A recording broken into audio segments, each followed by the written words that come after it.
ओम नमो Narayan channel प्रस्तुत करता है श्रीमद् भागवत महापुराण के अध्यायों का सरल हिंदी रूपांतरण। आइए सुनते हैं। ओम नमो भगवते वासुदेवाय। अब हम श्रीमद् भागवत महापुराण के तृतीय स्कंद के 16वें अध्याय 16वें अध्याय का पाठ करेंगे, जिसमें भगवान विष्णु जी ये बतलाते हैं कि वैकुंठ धाम वैकुंठ क्यों कहलाता है, इसका क्या मतलब है, और भगवान विष्णु किस प्रकार से दुधारू गायें, ब्राह्मण और अनाथ है जो वो स्वयं उन्हीं का शरीर है। इसी तरह के बहुत गहरे गहरे प्रश्नों के उत्तर इस 16वें अध्याय के अंदर हम इस कथा के अंदर प्राप्त करेंगे,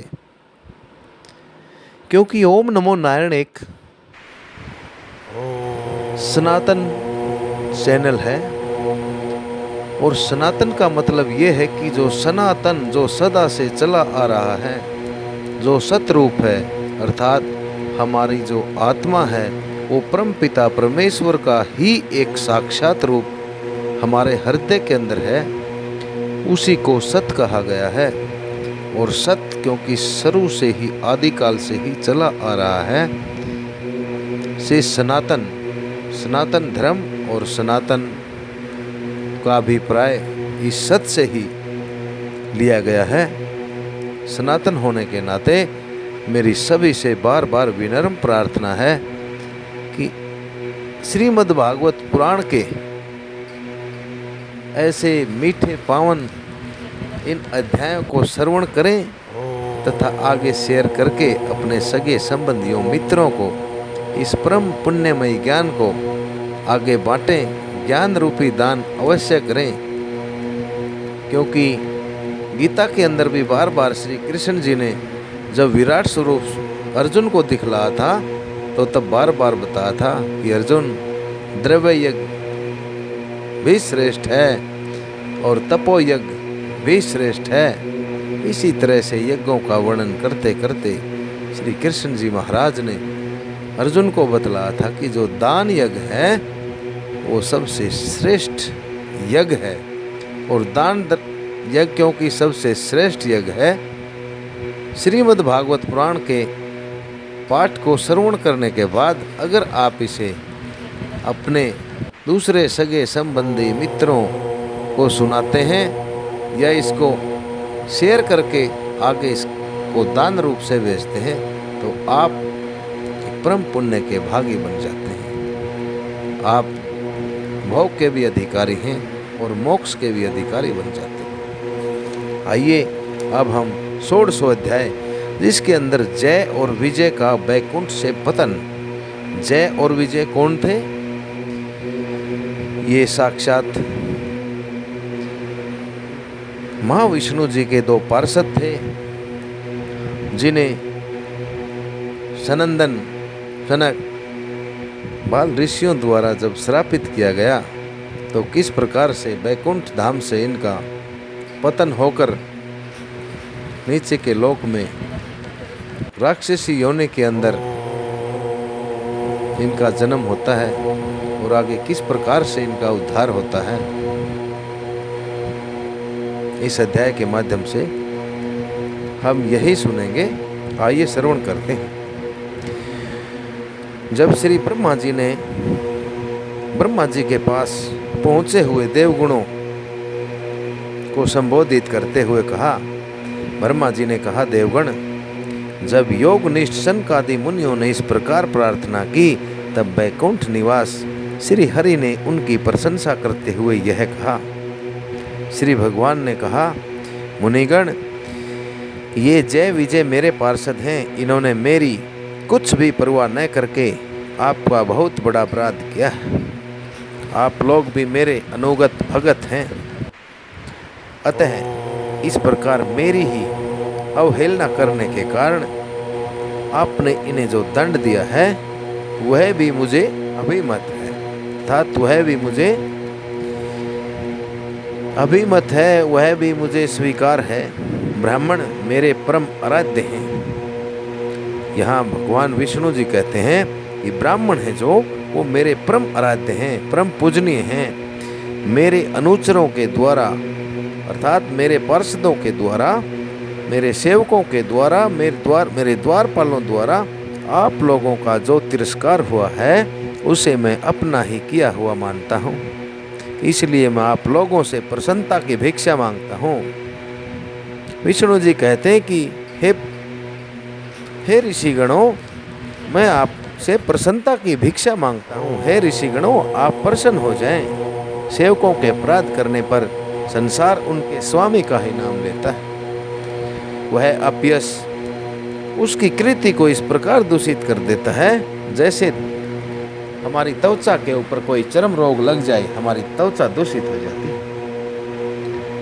मेरे निर्मल सुयस सुधा में गोता लगाने से चांडाल पर्यंत सारा जगत तुरंत पवित्र हो जाता है। इसलिए मैं विकुंठ कहलाता हूँ। अभी अध्याय के प्रारंभ में ही एक बहुत सुंदर ये प्रश्न आया था कि महाविष्णु जी कहते हैं कि वैकुंठ धाम यानी कि विकुंठ मैं क्यों कहलाता हूँ। इसी प्रश्न का उत्तर उन्होंने दिया है कि मेरे निर्मल सुयस सुधा में, मेरी निर्मल सुयस रूपी नदिया में गोता लगाने से चंडाल, बड़े से बड़े चंडाल भी, बड़े से बड़ा चंडाल, ये सारा जगत तुरंत ही पवित्र हो जाता है। इसलिए मैं विकुंठ कहलाता हूँ। विकुंठ कहलाते हैं। इसीलिए इनका जो निवास स्थान है, इनका जो धाम है वो वैकुंठ धाम कहलाता है। किंतु यह पवित्र कृति मुझे आप लोगों से ही प्राप्त हुई है। इसलिए जो आपके विरुद्ध आचरण करेगा वह मेरी भुजा ही क्यों न हो, मैं उसे तुरंत काट डालूंगा। आप लोगों की सेवा करने से ही मेरी चरण रूपी मेरे पैरों की जो धूल है वो ऐसी पवित्रता प्राप्त हुई है जो वह सारे पापों को तत्काल नष्ट कर देती है। और मुझे ऐसा सुंदर स्वभाव मिला है कि मेरे उदासीन रहने पर भी लक्ष्मी जी मुझे एक क्षण के लिए भी नहीं छोड़ती। यद्यपि इन्हीं के लेस मात्र कृपा कटाक्ष के लिए अन्य ब्रह्मादि देवता अलग अलग प्रकार के नियमों एवं व्रतों का पालन करते हैं, जो अपने संपूर्ण कर्म फल मुझे अर्पण कर सदा संतुष्ट रहते हैं। वे निष्काम ब्राह्मण ग्रास पर तृप्त होते हुए घी से तरह तरह के पकवानों का जब भोजन करते हैं तब उनके मुख से मैं जैसा तृप्त होता हूँ वैसा यज्ञ में अग्नि रूप मुख से यजमान को दी हुई आहुतियों को ग्रहण करके भी मैं तृप्त नहीं होता। योग माया का अखंड और असीम ऐश्वर्य मेरे ही अधीन है तथा मेरी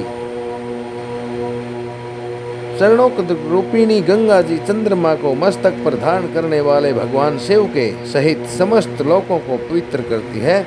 ऐसा परम पवित्र एवं परमेश्वर होकर भी मैं जिनकी पवित्र चरण रज को अपने मुकुट पर धारण करता हूँ, उन ब्राह्मणों के क्रम को कौन नहीं सहन करेगा। ब्राह्मण, दूध देने वाली गाय और अनाथ प्राणी ये मेरे ही शरीर हैं। पापों के द्वारा विवेक दृष्टि, पापों के द्वारा ज्ञान रूपी दृष्टि जब नष्ट हो जाने के कारण जो लोग इन्हें मुझसे अलग समझते हैं, उन्हें मेरे द्वारा नियुक्त यमराज के गृध्र जैसे दूत जो सर्प के समान क्रोधी हैं, अत्यंत क्रोधित होकर अपनी चोंचों से नोचते हैं। ब्राह्मण तिरस्कार पूर्वक कटु भाषण भी करे, अर्थात तिरस्कार पूर्ण अगर कटु वचन भी बोले तो भी जो उसमें मेरी भावना करके प्रसन्न चित्त से तथा अमृत भरी मुस्कान से युक्त मुख कमल से उसका आदर करते हैं, तथा जैसे रूठे हुए पिता को पुत्र और आप लोगों को मैं मनाता हूँ, उसी प्रकार जो प्रेम पूर्ण वचनों से प्रार्थना करते हुए उन्हें शांत करते हैं, वे मुझे अपने वश में कर लेते हैं। मेरे इन सेवकों से मेरा अभिप्राय न समझकर ही आप लोगों का अपमान किया गया है। इसलिए मेरी प्रार्थना से, मेरे अनुरोध से आप केवल इतनी कृपा कीजिए कि इनका यह निर्वासन काल शीघ्र ही समाप्त हो जाए। ये अपने अपराध के अनुरूप अदम गति को भोग कर शीघ्र ही मेरे पास लौट आए। अर्थात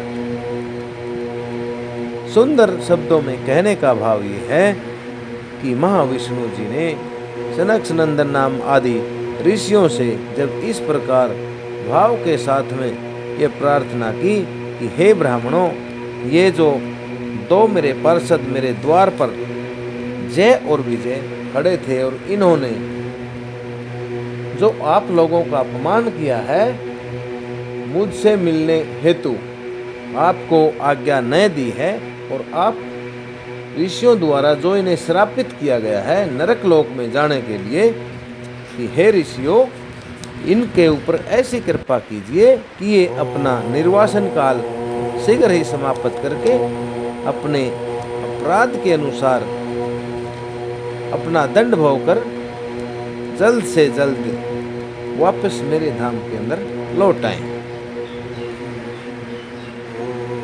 आगे श्री ब्रह्मा जी कहते हैं कि देवताओं, सनकादि मुनि क्रोध रूप सर्प से डसे हुए थे। यानी कि सनकादि मुनियों का क्रोध के कारण इन दो पार्षदों द्वारा बड़ा ही असम्मान हुआ था, यानी कि सम्मान न हुआ था, तो भी उनका चित्त अंतःकरण को प्रकाशित करने वाले भगवान की मंत्रमयी मधुर वाणी सुनते सुनते तृप्त नहीं हुआ।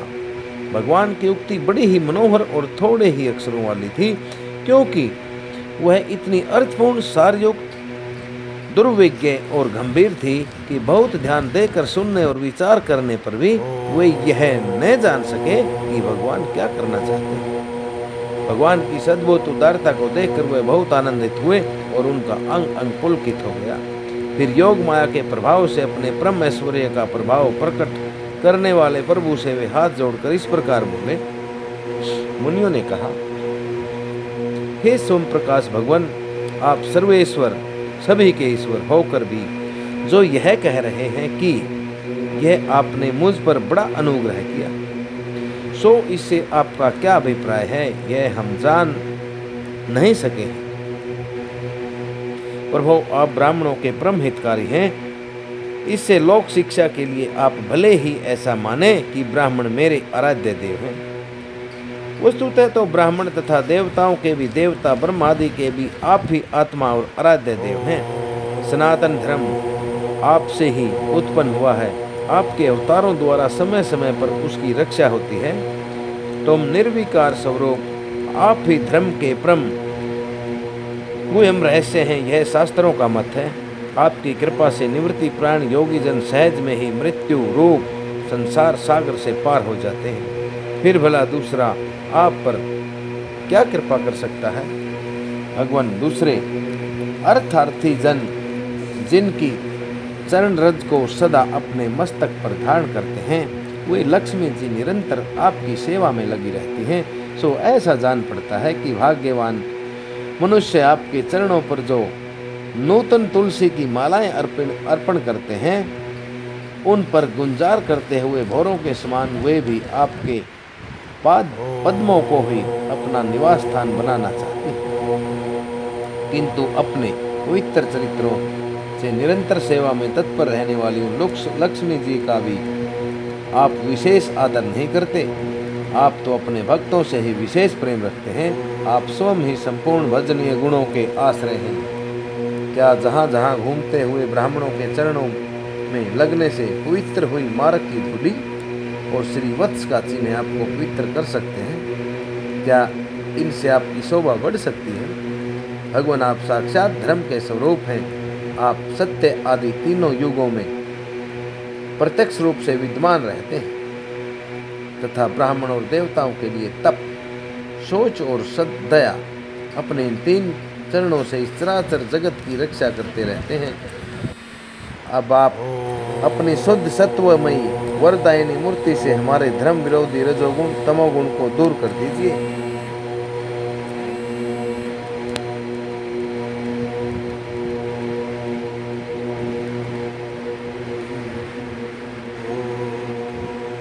हे देव, यह ब्राह्मण कुल आपके द्वारा अवश्य रक्षणीय है। यदि साक्षात धर्म रूप होकर भी आप सुमधुर वाणी और पूजन आदि के द्वारा इस उत्तम कुल की रक्षा न करें तो आपका निश्चित किया हुआ कल्याण मार्ग ही नष्ट हो जाए। क्योंकि लोग तो श्रेष्ठ पुरुषों के आचरण को ही प्रमाण रूप से ग्रहण करते हैं। प्रभु, आप सत्व गुण की खान हैं और सभी जीवों का कल्याण करने के लिए उत्सुक हैं। इसी से आप अपनी शक्ति रूप राजा आदि के द्वारा धर्म के शत्रुओं का संहार करते हैं, क्योंकि वेद मार्ग का उच्छेद आपको अभीष्ट नहीं है। अर्थात वेद मार्ग के रास्ते को जो अवरोधित करता है वो आपको सहनीय नहीं है। आप त्रिलोकीनाथ और जगत प्रतिपालक होकर भी ब्राह्मणों के प्रति इतने नम्र रहते हैं, इससे आपकी तेज की कोई हानि नहीं होती। यह तो आपकी लीला मात्र है। हे सर्वेश्वर, इन द्वारपालों को आप जैसा उचित समझें वैसा दंड दें अथवा पुरस्कार रूप में इनकी वृत्ति बढ़ा दें। हम निष्कपट भाव से सब प्रकार आपसे सहमत हैं तथा हमने आपके इन निरपराध अनुचरों को, निरपराध पार्षदों को, इन निरपराध लोकपालों को श्राप दिया है। इसके लिए हमें को उचित दंड दें, हमें वह भी सहस्र स्वीकार है। श्री भगवान ने कहा, मुनिगण, आपने उन्हें जो श्राप दिया है सच जानिए यह मेरी ही प्रेरणा से हुआ है। अब ये शीघ्र ही दैत्य योनि को प्राप्त होंगे और वहाँ क्रोध के वेश से बड़ी हुई एकाग्रता के कारण सुदृढ़ योग संपन्न होकर फिर जल्द ही मेरे पास लौट आएंगे। ब्रह्मा जी आगे कहते हैं, उसके बाद उन्हीं मुनीश्वरों ने भगवान विष्णु और उनके स्वयं प्रकाश बैकुंठ धाम के दर्शन करके प्रभु की परिक्रमा की और उन्हें प्रणाम कर तथा उनकी आज्ञा पा भगवान ने ऐश्वर्य का वर्णन करते हुए प्रमोदित हो वहां से लौट गए। फिर भगवान ने अपने अनुचरों से कहा, अपने उन दो पार्षदों से कहा, जाओ, मन में किसी प्रकार का भय मत करो, तुम्हारा कल्याण होगा। मैं सब कुछ करने में समर्थ होकर भी ब्रह्म तेज को मिटाना नहीं चाहता, क्योंकि ऐसा ही मुझे अभिमत भी है।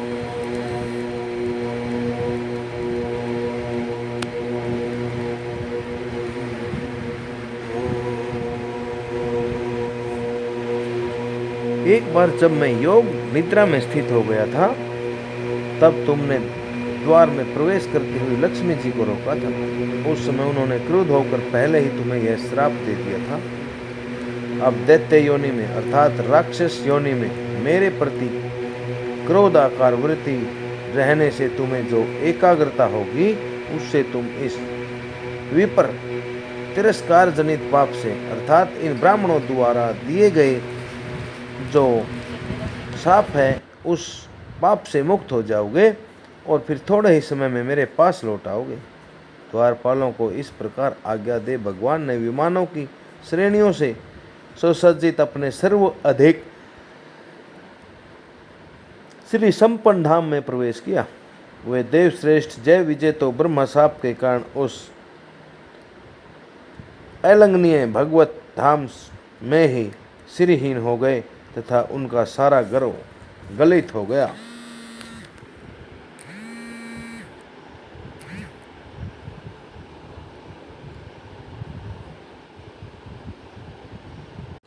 पुत्रों, फिर जब वे बैकुंठ धाम से गिरने लगे तब वहाँ श्रेष्ठ विमानों पर बैठे हुए बैकुंठ वासियों में महान हाहाकार मच गया।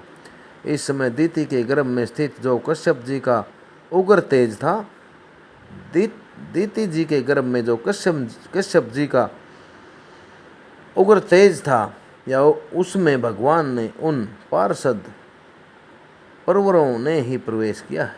उन दोनों असुरों के तेज से ही तुम सबका तेज फीका पड़ गया है। इस समय भगवान ऐसा ही करना चाहते हैं। जो आदि पुरुष संसार की उत्पत्ति, संसार की स्थिति और लय के कारण है, इसकी यानी कि जिनकी योग माया को बड़े बड़े योगी जन भी बड़ी कठिनता से पार कर पाते हैं, वे सत्व आदि तीनों गुणों की नियंता श्री हरि ही हमारा कल्याण करेंगे। अब इस विषय में हमारे विशेष विचार करने से कोई फायदा नहीं हो सकता। इस प्रकार ब्रह्मा जी अपने पास में आए हुए इंद्र आदि देवता गणों को यह कथा बतलाते हैं कि इस समस्या का जो समाधान है, जो सूर्य का तेज, इंद्र का तेज जो धीरे धीरे कम होता जा रहा है, इसका समाधान वो हरि ही करेंगे। इस प्रकार श्रीमद् भागवत महापुराण के 33 स्कंद के 16 अध्याय का आपने श्रवण किया। इन्हीं शब्दों के साथ ओम नमो भगवते वासुदेवाय।